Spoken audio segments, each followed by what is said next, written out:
Hello Sunshine, this is Joy from Michigan in the US, and this is part 2 of my Art 1 Halloween painting series. Here is the painting, and it had all these texture lines from the white that I tried to add when the undercoat was half dry. And I didn't like it last night when I finished this, but I kind of like the texture that it has now. So we'll see how well that works as we move forward. Make sure I put that where you can see it. And I'm going to do basically the same thing. This isn't quite as well blended as I would have liked, but we're going to work with what we have. Okay. I do have a little bit of yellow ochre that I'm thinking about adding just on the edges of this. And because the undercoat is dry, I can do that and not have to worry about the yellow and the blue mixing and creating a kind of a funky color. So let's just get our rough moon shape in. This is working out much better now that the paint's dry.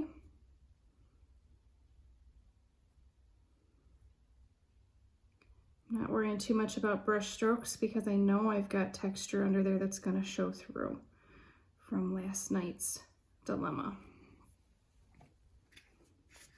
You can also, instead of putting the paint on your canvas, just put it right directly onto your paintbrush if you want.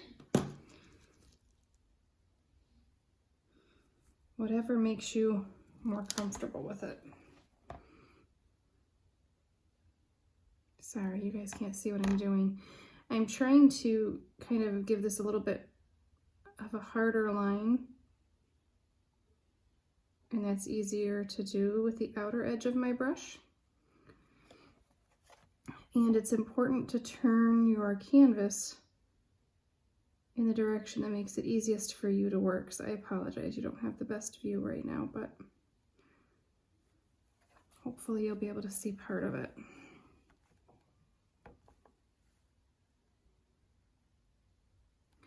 So let's see if I can get a little more. And I'm really focusing on getting paint on the outside edge of the brush here that's closest to the blue so that I can create a little bit more of a defined, this is our moon, our full moon.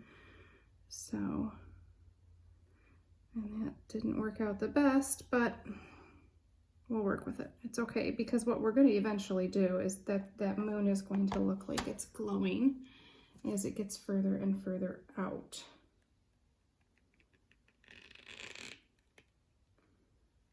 All right. I'm going to turn this upside down so I can kind of fix this bottom portion that looks so wobbly.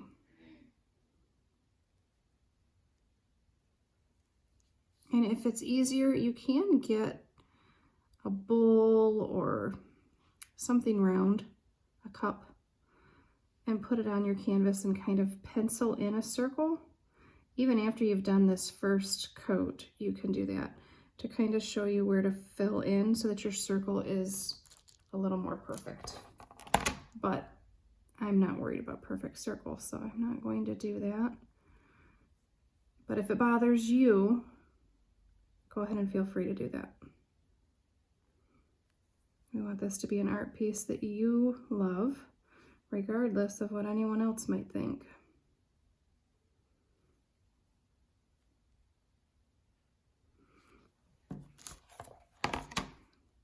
Sure what happened up here. I'm going to go ahead and fix that.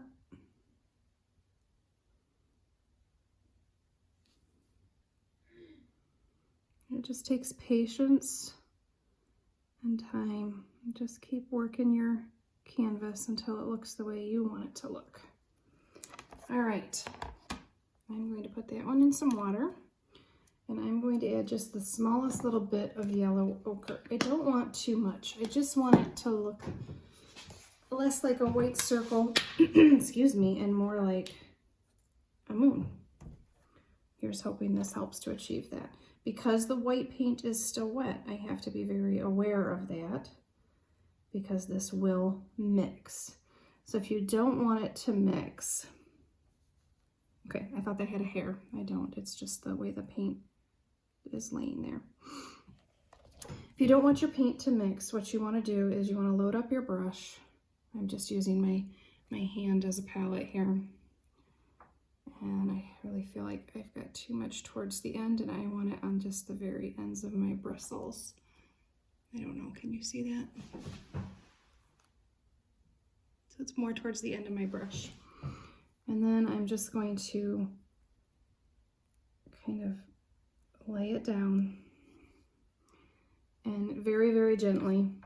I should be working on a clean surface than getting paint everywhere, but we'll do our best to not mess up the painting. So the harder I push, the more it's going to mix in. So if you don't want it mixed with the white, you want to use a very light touch.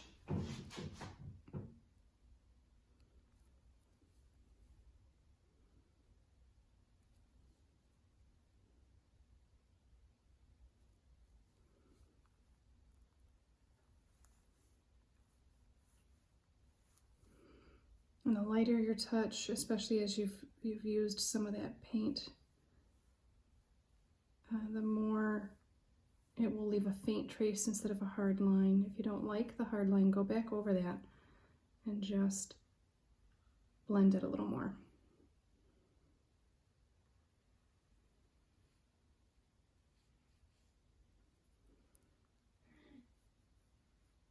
Just the lightest touch is what we're looking for.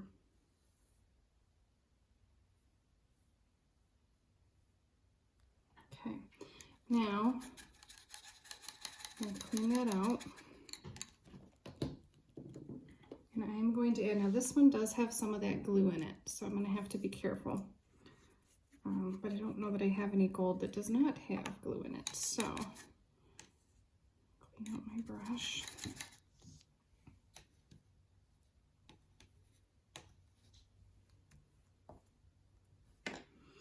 Actually, I might just, I don't mind paint on my hands. I know my student does. It's not her favorite feeling, but I'm just going to use again, using my hand as a palette. I put a little gold on there. And then just wiping the extra moisture off onto my hand and picking up some of that gold. Again, more on the bottom of the brush rather than up in the bristles. And I'm just going to go probably in some of the same places where I put that yellow ochre and add, oh, I like that. I almost wish I had just done the gold because I feel like it's gonna dry really, really pretty. So I'm gonna add some more of that. I'm just gonna keep going.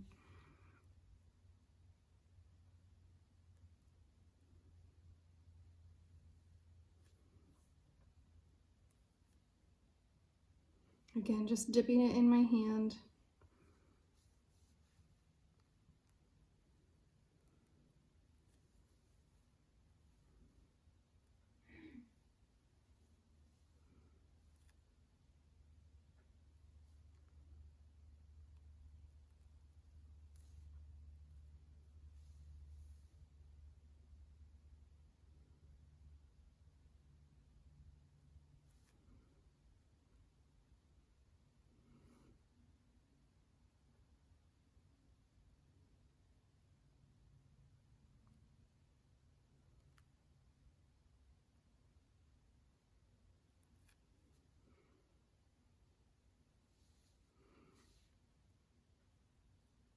Real light touch, trying not to blend it there. I just wanted a line of gold.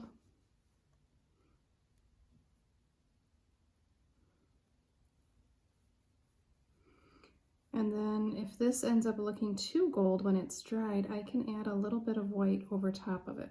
So just keep that in mind. We're building and building and building on this painting, so it's going to be many, many layers. So if a layer dries and you don't love it, that's okay, because we'll just cover it up with the next one.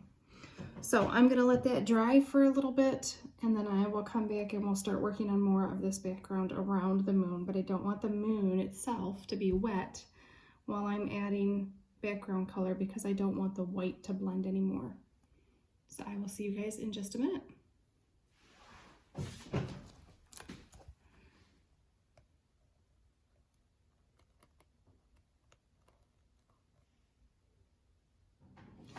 All right, guys, I am back with you, and I am going to move on to the rest of the background. So we want to have a lot of texture, a lot of movement, a lot of visual interest, and we're going to achieve that by adding more and more layers of paint. So I'm going to use just my drop cloth as my palette. I'm just going to get a little bit of the colors I think I want. I want to have some contrast. I'm going to throw in a little red just for the fun of it. Oh, look at all that dried paint. Get that out of the way. All right. So I'm going to use, I'm going to start with a palette knife. And I have just a metal one that's not huge, but not tiny either. So I've got that one, and I've got, my gosh, I'm having a hard time with this, guys. This one. So nice and small one. I'm going to start with that. And what we want to do is keep in mind where your silhouette is going to be. So eventually I'm adding a silhouette to this. I think I'm going to do a cat. I've not entirely decided, but it will probably be about here where my hand is. So I want to add more interest to the areas around that. If I add a bunch of texture where the cat is going to go, that will show through when I add the cat. So I don't want to get carried away and put the cat and have it be textured like the background. So I'm just going to start. The harder you push, the more blending you're going to get. So keep that in mind. If you want just a little dab of color, you can even pull it out into more of a line.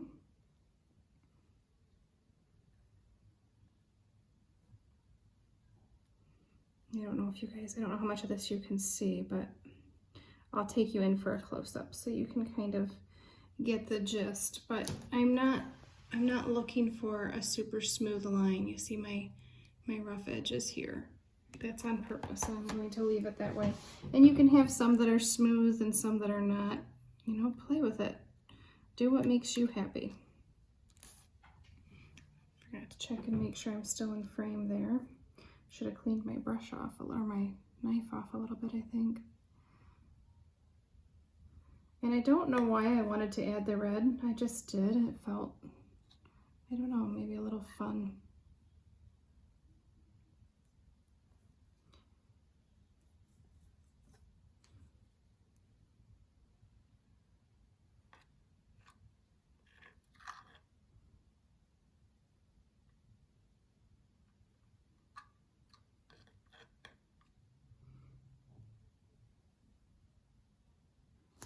I'm going to turn this. You probably won't be able to see the whole thing. Let me see. You can see most of it. Okay.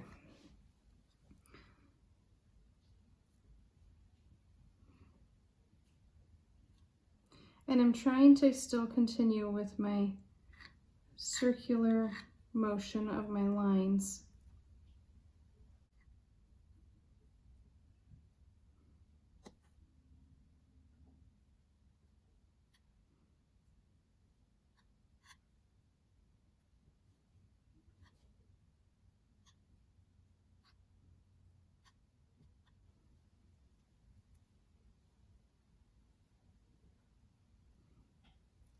Keep wanting to put paint over here, and I'm trying to avoid that area.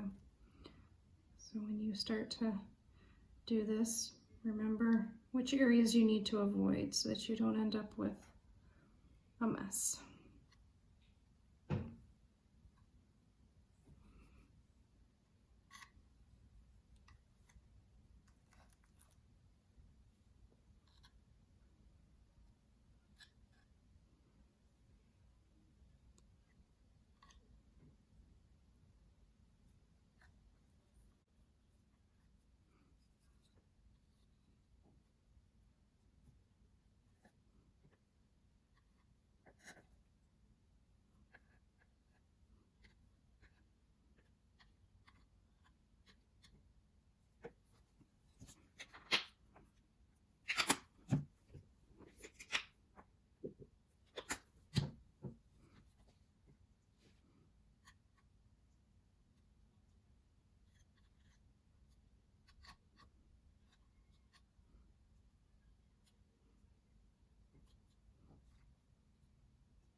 So when I'm adding the background color, so the edges are this phthalo blue, when I'm adding that to the corners where I've already put other color, it just helps it flow a little better. So it doesn't look like just a blob of that other color on top.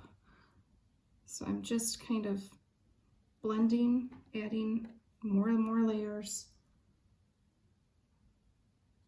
And again, this is about what you think looks good. So yours doesn't need to look like mine.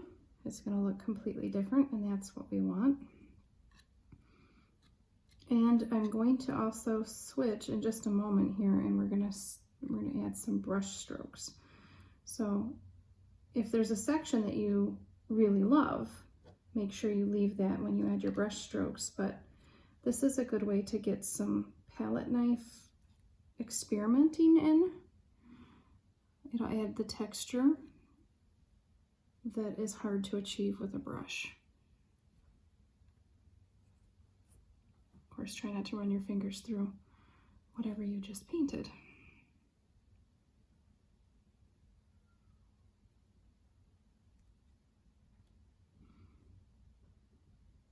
All right, let me grab my brush. I will be right back.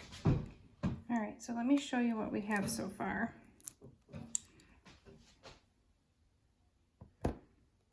So you can see I've got more texture and more color in the areas where I don't plan on having a silhouette. And this one corner here is kind of empty. That's on purpose. I will fill that with silhouette. So a cat here with a tail up here maybe, we'll see. All right, these brushes are kind of wet. Just dried them off a little bit. Okay. I think I'm going to start with my smaller one. This is a angle shader brush. It's a 1/2 inch. Excuse me. So let's go into some of this phthalo.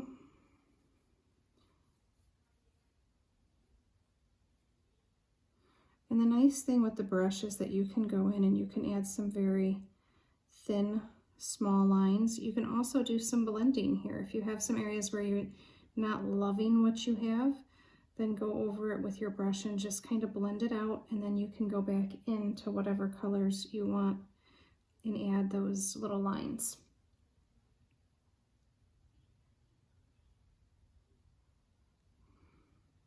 And with a shader like this, the angled shader, you can really get a nice fine line. Let's see if I can do one up here. And I'm adding more pressure as I kind of go around, so it's going to get bigger as I go. And then if I don't love the way that looks, I can go in on the end here and just kind of blend that out, just like that. Okay, so I'm going to stop talking. I'm going to continue working, and I will trust that you're going to do the same. And then I will come back at the next, so the next little bit will be an increased speed. So keep that in mind. Take your time. Again, same thing as the last section. Take your time and really add your color and your layers and your texture, and take your time to really get it the way you want it. I'm not looking for anything in particular on the final assignment other than lots of layers, texture. It needs to look like you want it to look, so I'm not going to give direction as far as that goes, but try all these techniques. Try the brush, try the palette knife, and really see what you can come up with. All right, I'm going to switch to double speed.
Okay, so hopefully you could tell as you were watching me do those little brush strokes. They're pretty short, quick brush strokes to get the lines I was looking for. You might like longer, smoother. I apologize, I'm trying to pick the painting up. Here we go, so that I can angle it. The lighting is not the best, but I think you get the idea. So we've got lots of texture, lots of interest, even in the moon itself, which we may go in and add more details. But for now, this is step 2. So set this somewhere safe and let it dry, and we will move on to step 3 tomorrow. And I'm hoping to add some of this wonderfulness at some point. If you don't have some, you might see if you have some glitter you can add, because it just is extra fun. All right, guys, thanks so much for joining me. I will see you on the next one.